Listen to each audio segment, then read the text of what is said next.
Hello YouTube. So not really sure how much I'm going to get done today. The weather is not all that great.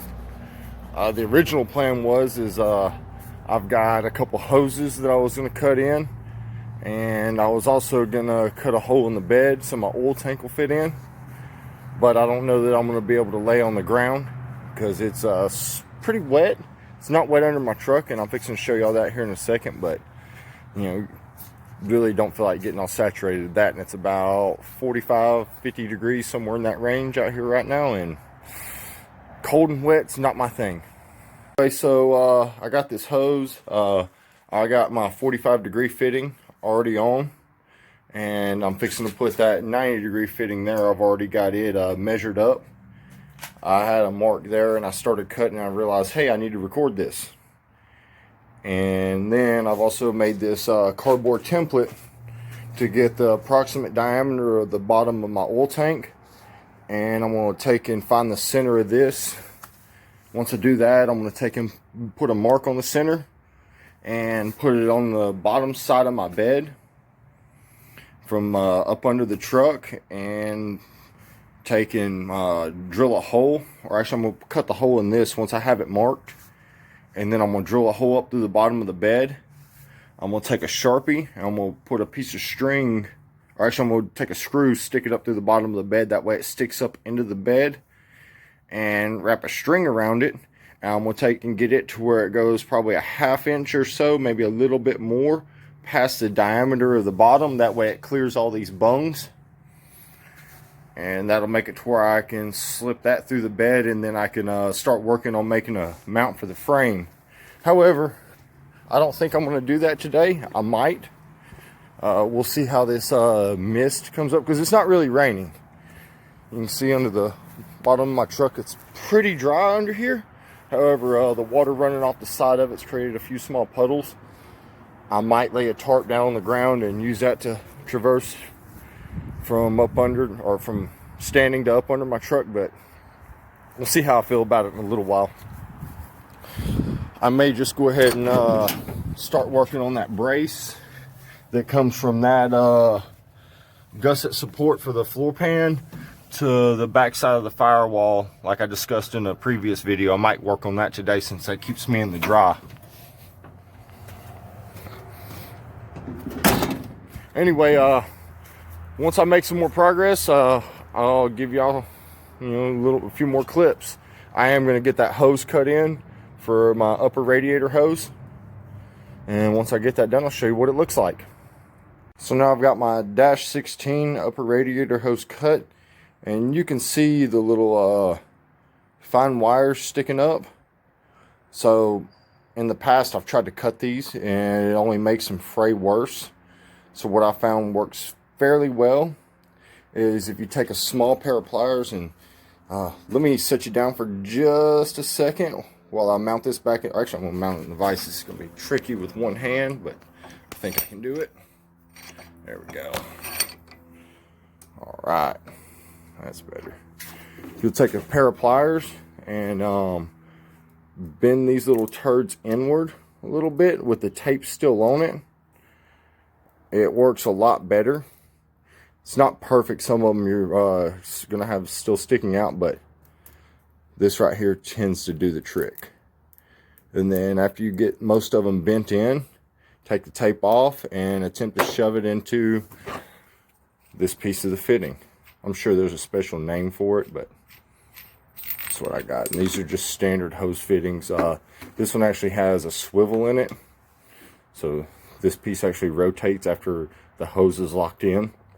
That way, if you have some misalignment, you don't have to take it completely back apart to rotate it to get it fit right. All right, I got this upper radiator hose cut in. One thing that I've seen on other videos, and I know a guy that builds these for a living, and one thing you always want to do on these hoses is make them just a little bit long, like a 1/4 to 3/8 of an inch longer. That way they have some flex, because when they heat up or get pressurized, they expand a little bit. And if you put them in like super tight, it'll cause the ends of them to come uncrimped inside of here, and it'll cause a leak right around this fitting slash ferrule. So just a little FYI, but looks good. I've got my lower radiator hose done. It's a AN20. However, I don't have another end for it, so I haven't cut it in to fit to my water pump. I'm waiting on a 45-degree fitting for that. And as soon as that gets here, I'll shoot another little quick video. It'll probably be with some other projects going on, but that happened pretty quick. And then for my heater core, because I don't like the cold at all, so I'm a little bit miserable today, but I'm going to do a -12, and it's going to run from right here up along the core support, then the fender, and then I'm going to have a heater core right there, and I've already got it plumbed in on the other side for a -12 on the radiator side of it.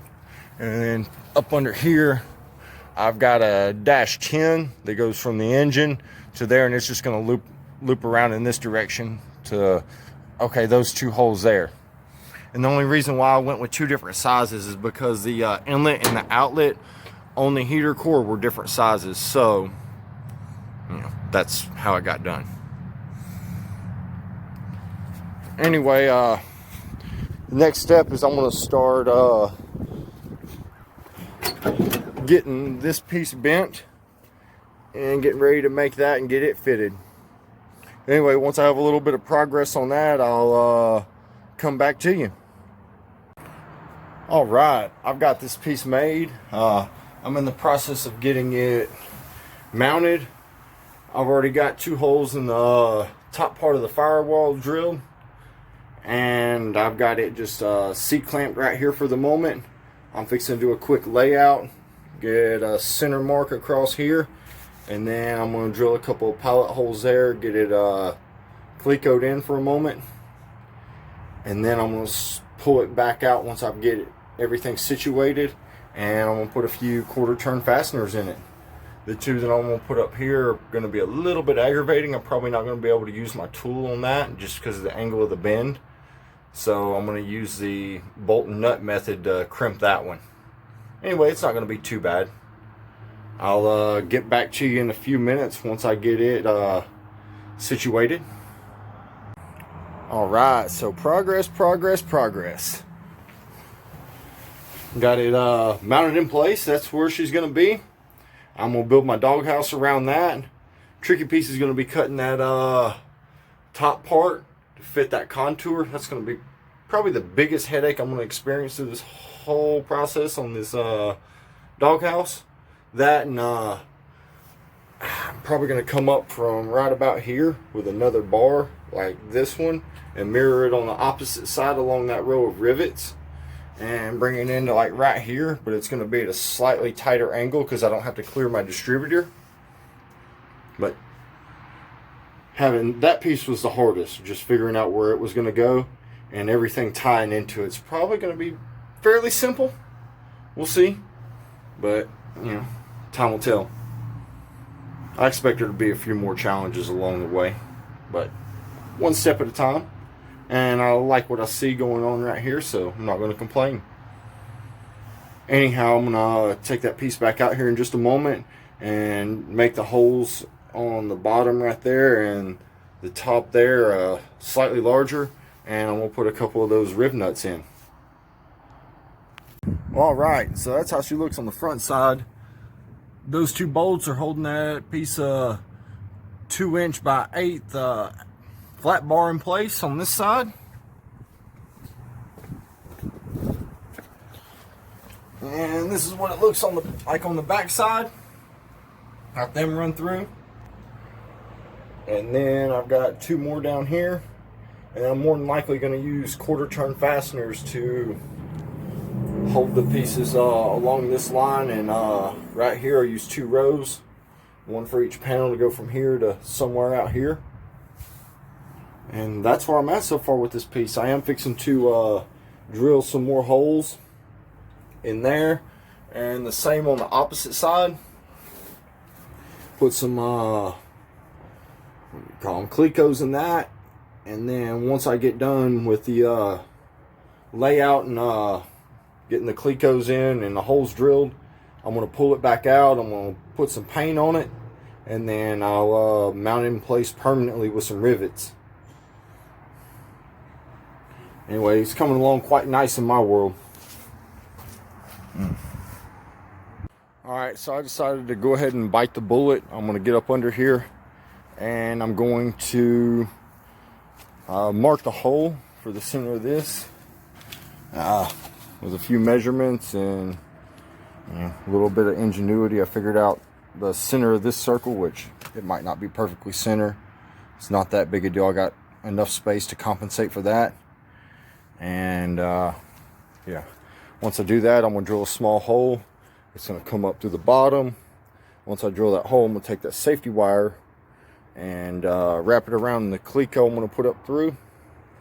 And then I'm going to set the cardboard up on it first, and then I'm going to find out the distance to the outside of it. I'm going to wrap this end around a Sharpie to make my circle. Anyway, once I get to that point, I'll show you a little better what I'm talking about. Alright, so you see the marker attached to the piece of tie wire. So I'm going to take and remove this. So you can see I've got a pretty good bit past the my template. So I'm going to take and use that as a center. I'm going to put the marker down in this hole, and I'm going to use that to scribe a circle around it, if that makes sense. Anyway, I'm probably fixing to call it a day. It's starting to rain, and I don't know that this marker is going to show up that well without ruining it. So, well, maybe not calling it a day, but at least I know where I'm going to mount this thing and where it's going to be at in the bed. Anyhow, find out what I'm going to do next. Maybe this little bit of sprinkle will go away here shortly. If not, I'm going to find something else to do. So anyway, I've decided to call it a day. It's cold, it's wet. I've got everything cleaned up. Didn't get to drill the holes in the cab. Just didn't feel like being here anymore. Maybe I'll get to it tomorrow. Hopefully I've got some cleaner weather. Anyway, if you like the video, please subscribe. Those of you who have still subscribed to me and have done so recently, thank you very much. You have a good evening or a good morning wherever you're at in the world, and good day.